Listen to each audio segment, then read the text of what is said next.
ఇక చక్రధార అయితే ఇలా కూర్చొని ఉంటాడు. ఇక మీనాక్షి వచ్చి టిఫిన్ అయితే పెడుతుంది.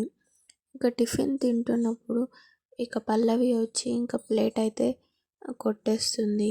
ఇక పల్లవి ఉండి ఇలా అంటూ ఉంటుంది.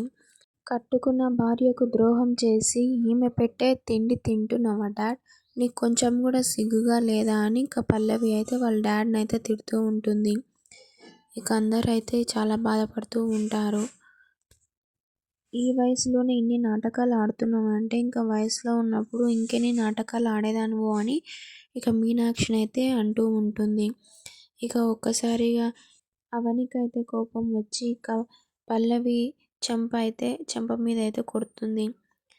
ఇంత నీచంగా మాట్లాడడానికి నీకు సిగ్గుగా లేదా అని అంటూ ఉంటుంది అవని. ఇంత దారుణంగా నీచంగా ఎలా మాట్లాడగలుగుతున్నావు పల్లవి నువ్వు? తనెవరో తెలుసా నీకు అసలు అని ఆగిపోతుంది. ఇక చూద్దాం నెక్స్ట్ ఎపిసోడ్లో ఏమవుతుందో. ప్లీజ్ అంతవరకు subscribe my channel and do support me guys.